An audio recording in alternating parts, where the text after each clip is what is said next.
Saya dari kelas 9B. Perasaan saya sekolah di SMP 9 ini sangat senang karena rumah saya dekat dengan sekolah. Jadi saya ke sekolah tidak pernah datang terlambat. Perkenalkan, nama lengkap saya Maria Ija Anul, bisa dipanggil Ija. Saya dari kelas 9A.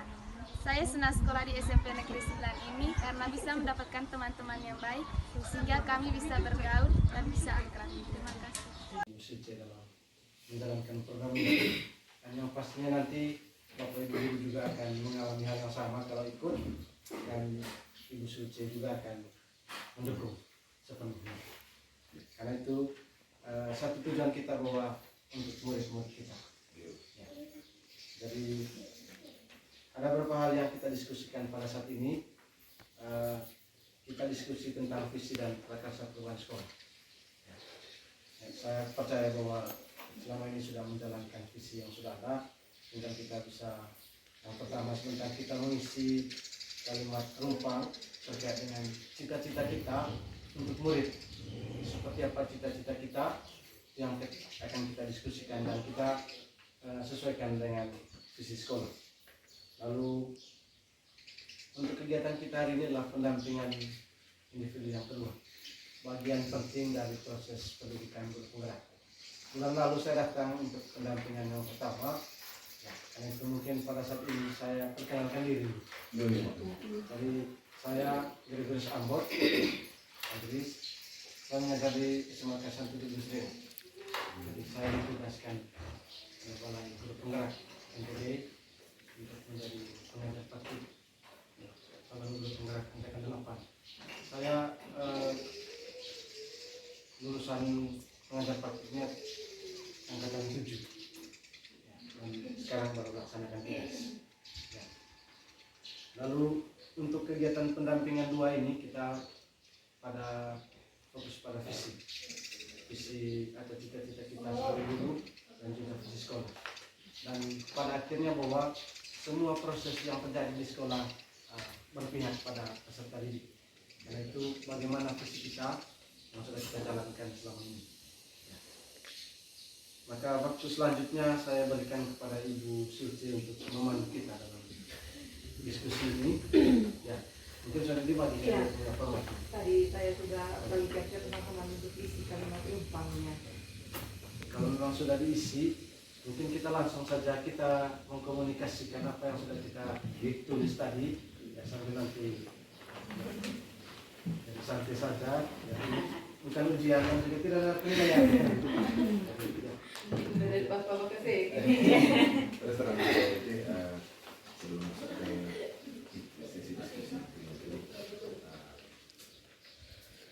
tadi di awal sampaikan, saya juga tertarik untuk menjadi mengikuti guru penggerak, karena yang saya pikir nanti dengan mengikuti guru penggerak nanti ada hal-hal positif, kemudian terkait dengan metode cara mengajar, mungkin dengan mengikuti ini ada cara mengajar yang istilahnya kolaboratif, inovatif atau apa segala macam. Nah, masuk ke sesi diskusi. Tadi bisa sudah bagikan ini. Di sini ada beberapa pertanyaan yang diberikan. Pertama tadi terkait apa sih cita-cita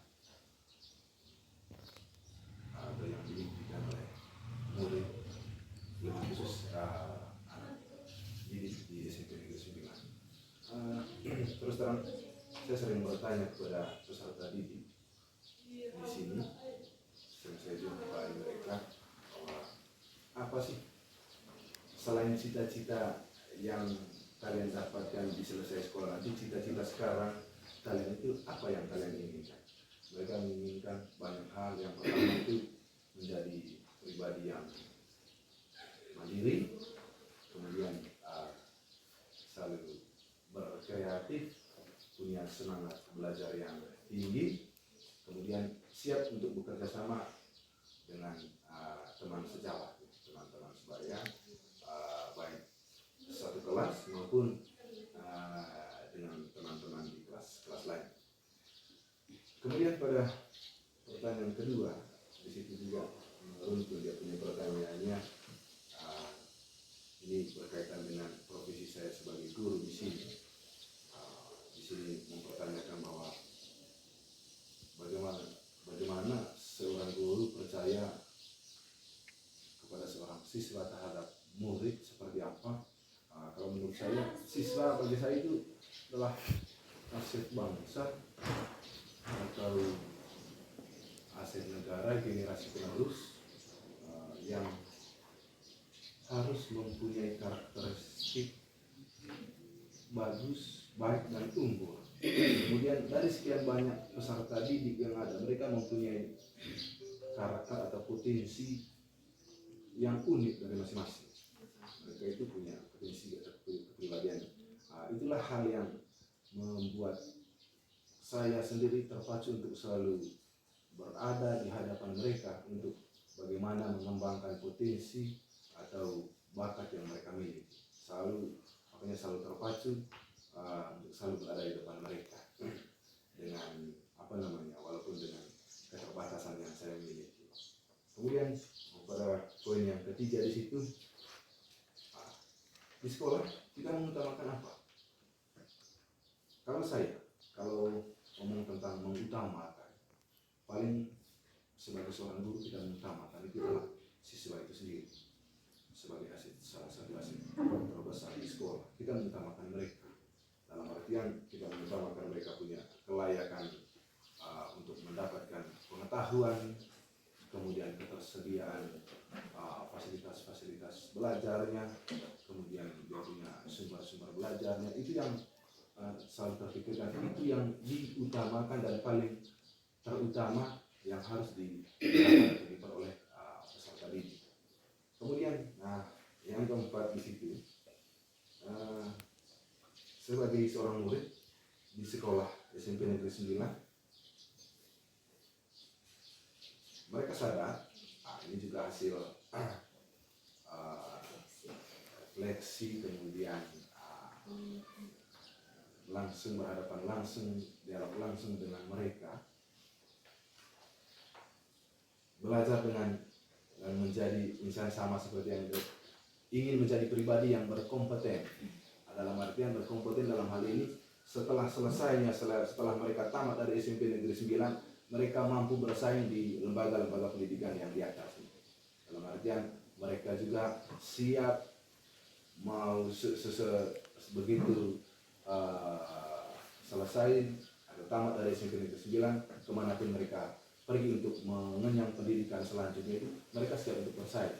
Mereka siap untuk bersaing kemana saja mereka melangkah. Kemudian yang berikut, sebagai warga sekolah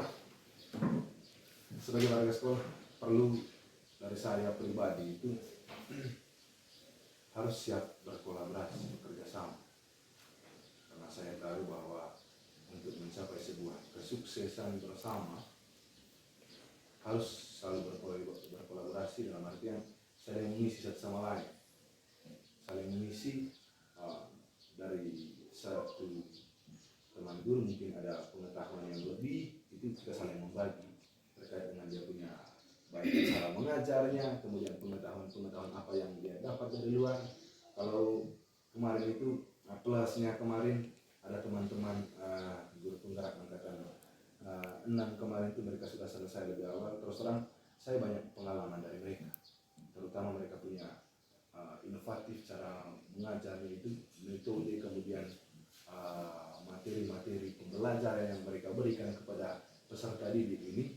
Terus terang itu sangat menarik sekali bagi saya, bahwa dari situ saya bisa berpikir bahwa kegiatan program guru penggerak ini sangat berdampak baik bagi kami sebagai seorang guru untuk menjadi seorang guru profesional nantinya harus mengikuti program-program seperti ini, karena banyak sekali manfaat-manfaat yang saya dapatkan dari teman-teman yang sudah menjadi guru penggerak di Jawa terdahulu. Kemudian untuk yang terakhir, sebagai warga sekolah, ya kita paham seperti yang sudah saya jelaskan di awal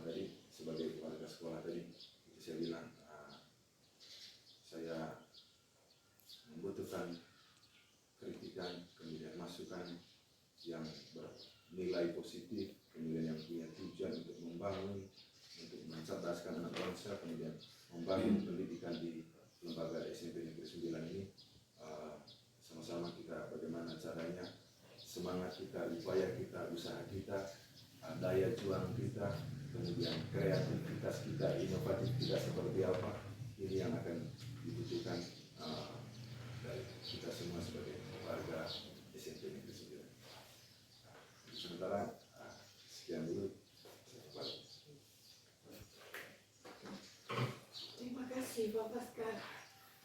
Saya juga tadi agak bingung sebenarnya membaca ini. Kami sudah pernah diskusikan ini sebelumnya di Lokakarya yang kedua.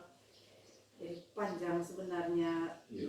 Dia punya impian-impian kita untuk anak-anak, untuk kita sendiri sebagai gurunya. Jadi terima kasih banyak sekali masukan dari Pak Paskal. Semoga kita berdua atau dengan teman saya yang sementara proses ini kegiatan apa nih, calon guru penggerak IT yang angkatan selanjutnya, dan teman-teman guru lain yang semoga bisa mendaftar di angkatan yang ke-10 nanti. Jadi saya persilakan Ibu Yen, angkatan ke-10, angkatan ke-10 ya. Silakan dari Terima kasih. Yang disampaikan oleh Pak Paskal sebelumnya tadi memang hampir sama juga. Cuma yang saya perlu tambahkan, selain tadi siswa memiliki bisa mengembangkan potensi dengan baik, kemudian bisa memahami minat, bakat ataupun potensi yang dimiliki. Mungkin karena saya guru BK, jadi yang mungkin yang perlu saya lihat adalah siswa juga seharusnya bisa memiliki ketahanan terhadap masalah. Kalaupun masalahnya terlalu sulit untuk dihadapi, minimal bisa dibagikan ke teman-teman sehingga masalah itu tidak diselesaikan sendiri atau dengan orang lain. Lalu kalau misalnya sudah memiliki ketahanan yang tinggi terhadap masalah, minimal bisa memecahkan masalahnya sendiri. Seperti itu. Terima kasih Umen.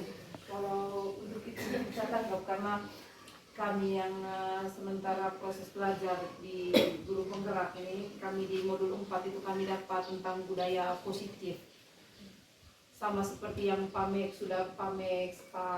Even dengan Pak Yuven sudah buat, itu kita sudah punya keyakinan sekolah yang biasanya dibacakan setiap hari Senin.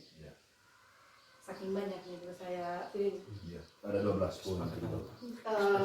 kesepakatan sekolah, keyakinan sekolah yang sudah buat, kemudian ada kesepakatan kelasnya juga.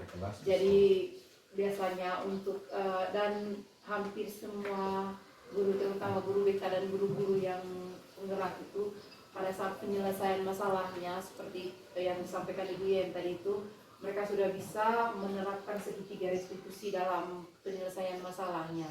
Jadi biasanya dengan bantuan guru BK, kesiswaan, biasanya kalau ada masalah itu langsung diselesaikan oleh kesiswaan dan guru BK, dan sudah mulai menggunakan pendekatan manajerialnya, pakai pendekatan restitusinya. Jadi biasanya sebelum penyelesaian masalah, pada akhirnya itu anak-anak bisa menyelesaikan, mencari solusi untuk menyelesaikan masalahnya sendiri. Dan mereka biasanya masalah-masalah kecil yang di kelas itu tidak sampai ke kesiswaan, mereka bisa selesaikan sendiri dengan teman-temannya. Karena mereka ingat pada keyakinan kelas yang sudah dibuat. Baik, terima kasih. Mungkin dari saya terkait ini yang pertama dari Paskal terkait dengan proses pembelajaran. Jadi ada beberapa hal penting yang menarik yang sudah disampaikan oleh Pak Paskal tadi, yang mandiri, kreatif, dan semangat belajar, dan juga ada kata kolaboratif. Ini luar biasa sekali karena memang kolaboratif adalah salah satu nilai dari program guru penggerak, dan nilai kolaboratif. Dan juga ada mandirinya di sini, kreatif dan inovatif. Ya, karena memang itu yang menjadi tujuan utama dalam program ini. Tentu ini juga sudah dijalankan selama ini, dan satu hal yang menarik juga tadi bahwa ya, kehadiran program penggerak ini bisa berdampak positif terhadap kemajuan sekolah, dan itu dirasakan dalam seluruh proses atau pengalaman yang sudah terjadi. Guru penggerak yang sudah selesai program ini, mereka sudah melakukan aksi nyata di kelas, dan itu bisa berdampak luas kepada proses pembelajaran kita. Ini suatu hal yang sangat luar biasa terjadi, ya, karena memang kata kunci ini adalah penggerak ini, gerak. Jadi bergerak, bergerak dan menggerakkan, itu moto dari guru penggerak, bergerak, bergerak dan menggerakkan. Sejalan dengan apa yang menjadi pemikiran dari Albert Einstein mengatakan bahwa hidup ini seperti mendayung sepeda. Ya, untuk menjaga keseimbangan kita harus bergerak. Karena itu guru penggerak harus selalu bergerak. Dia harus lentur, lenting, dan selalu bisa beradaptasi dengan perubahan-perubahan yang terjadi. Jadi itu yang menjadi tujuan akhir. Jadi terima kasih banyak. Ya, sangat luar biasa sekali sharing kita pada ini. Baru 2, ya, belum yang lain sudah. Lalu dari Ibu Yen tadi. Jadi sebelum Ibu Yen menyampaikan guru BK, saya sudah tahu kalau Ibu Yen guru BK dari cara pembicaranya sudah, ya, kata ketahanan di sini ini menjadi ciri khas dari guru BK. Ketahanan pangan keyboard Ya, supaya siswa itu kuat. Jadi terima kasih Ibu Yen. Kata kunci yang bisa saya petik di sini adalah siswa yang memiliki ketahanan terhadap masalah-masalah yang terjadi. Ya. Terima kasih banyak. Ya, mungkin. Terima kasih Pak. Selanjutnya saya persilakan kepada Bapak Guru PKN. Selamat siang buat kita semua. Di sini mempunyai 5 pertanyaan, tapi saya sangat bersyukur karena pada hari ini kita belajar tentang guru penggerak. Saya juga minat untuk guru penggerak, tetapi belum maksimal 3 tahun. Tapi saya semampu saya untuk menjawab ini 5 poin. Yang pertama, kita memiliki murid seperti apa. Saya belajar dengan riang gembira, sikap percaya diri, kolaborasi, dan sikap toleransi baik terhadap teman-teman melalui keberagaman, dan mempunyai sifat yang profil Pancasila. Yang kedua, kita percaya bahwa murid adalah seperti apa? Murid adalah seorang yang mengikuti suatu program pendidikan di sekolah atau lembaga pendidikan lainnya. Kita percaya bahwa murid adalah manusia yang mampu dengan menggunakan metode tersendiri dalam pembelajaran. Contohnya menggunakan metode discover learning. Itu siswa menemukan sendiri ya. Yang ketiga, di sekolah kita menggunakan apa? Kita mengutamakan apa? Yaitu pendidikan karakter. Dengan karakter, seseorang atau peserta didik mampu dia menjadi manusia yang lebih dewasa, mandiri, dan kolaborasi. Dengan menggunakan metode itu, maka yang memiliki sikap toleransi baik terhadap keberagaman yang ada. Misalkan contohnya ada peserta didik di dalam ruangan itu terdiri dari beberapa agama. Kita mengajarkan bahwa toleransi itu penting dalam keberagaman. Jangan saling bully antara satu dengan yang lain. Yang keempat, murid-murid di sekolah kita sadar betul bahwa seorang anak senang untuk belajar sesuai dengan minat dan bakat mereka masing-masing. Itu nomor 4. Sedangkan nomor 5, kita warga sekolah ini yakin untuk mencapai murid yang bahagia. Artinya, apabila murid bahagia, maka kita akan dengan mudah memberikan ilmu dan pengetahuan untuk bakal masa depan mereka nantinya. Yang keenam, kita dan warga di sekolah ini paham bahwa memiliki bakat dan kelebihan masing-masing, sehingga kita sebagai guru bertugas menuntut dan membimbing dan mengembangkan bakat dan minat mereka masing-masing.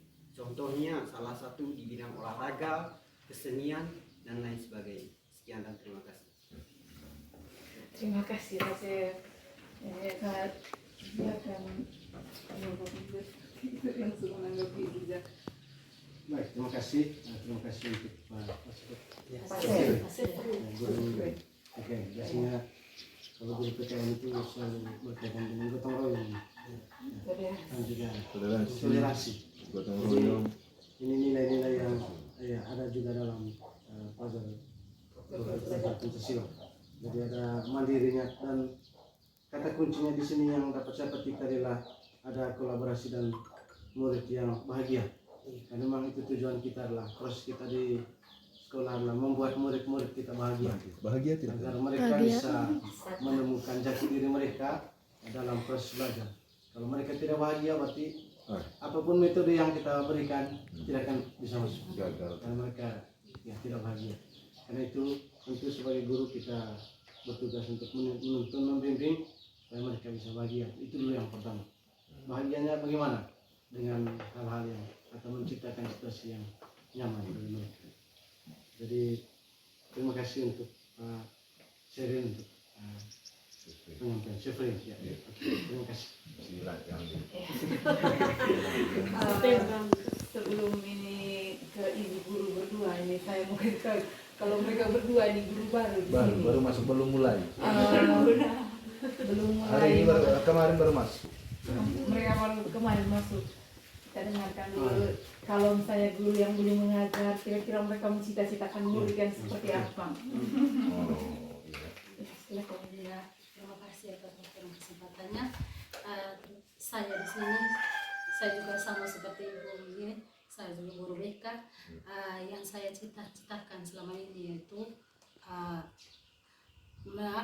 mendidik karakter dari siswa, begitu. Karakter yang paling penting supaya kita bisa berkomunikasi dengan murid atau siswa dengan baik. Yang pertama itu karakter harus lebih diutamakan supaya kita saling berkomunikasi antara satu dengan yang lain, begitu. Itu saja menurut saya. Oh ya, terima kasih Pak. Sekian dari Ibu Ayu.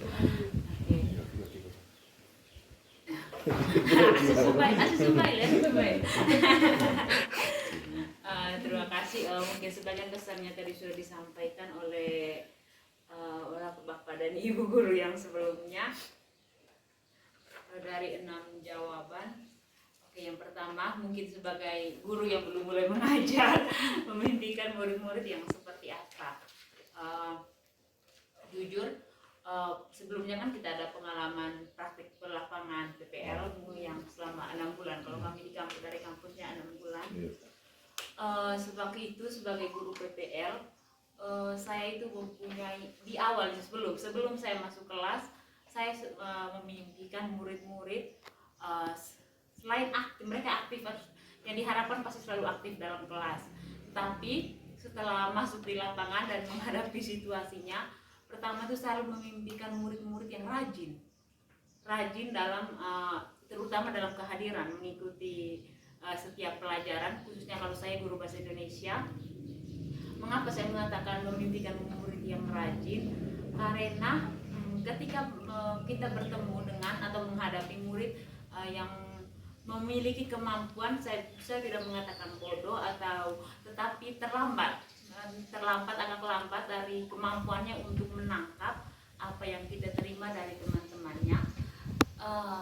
Ketika anak yang kurang atau terlambat dalam menghadapi menerima atau mencerna apa yang diterima, tetapi ketika dia rajin dalam mengikuti setiap pertemuan, pada hasil akhirnya setelah 6 bulan yang kami terima, dia akan, maksudnya ada kemajuan dibanding setelah dibandingkan di awal pertama masuk. Sedangkan ketika anak-anak yang kurang mampu tetapi mereka juga tidak rajin, itu lebih parah. Di akhirnya juga, di akhir semester juga mereka tidak ada perubahan. Kayak di awal dan akhir itu sama saja kemampuannya. Jadi menurut saya, bagi saya pribadi, saya itu sangat memimpikan sangat memimpikan murid yang rajin. Habis itu kita percaya bahwa murid yang pertanyaan yang kedua, Jawabannya tadi hampir sama saja dengan kakak-kakak yang sebelumnya. Habis itu yang ketiga, diutamakan di sekolah kita mengutamakan apa? Selain yang dijawab oleh Pak Pascal tadi, yang pertama otomatis kita mengutamakan murid siswanya itu sendiri. Bagi saya kita juga mengutamakan kedisiplinan. Kedisiplinannya bukan hanya dari siswanya saja, tetapi dari guru-gurunya juga. Kedisiplinan, contohnya saja kedisiplin waktu. Bagi saya pribadi, selain kita menekankan siswa-siswa yang harus selalu on time untuk masuk kelas, ya kita harus mulai juga dari gurunya. Bagaimana gurunya untuk bagaimana guru itu ya sebagai orang yang dikukuh dan ditiru juga. Berarti kita harus yang pertama untuk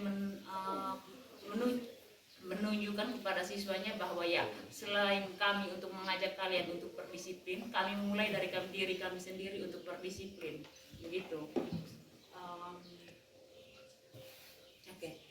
Murid-murid di sekolah sadar betul bahwa menurut saya mereka menyadari juga bahwa mereka anak-anak yang mempunyai kemampuan masing-masing, meskipun dari mereka itu masing-masing mungkin ada yang belum menyadari apa yang kayak bakat tersembunyi yang ada di dalam diri tadi. Dan di sini kita, menurut saya, guru juga bertugas untuk membimbing mereka dalam mengembangkan kreativitas yang ada dalam diri mereka atau bakat dan minat yang mereka miliki.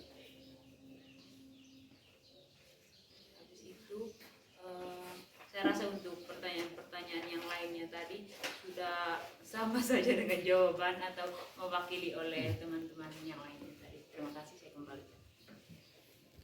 Oke, baik, terima kasih. Dari kedua yang terakhir dari Baik, dari yang pertama tadi memimpikan murid yang berkarakter baik. Tentu ini harapan kita semua. Hasil akhir dari proses pendidikan kita adalah murid-murid yang berkarakter. Ya.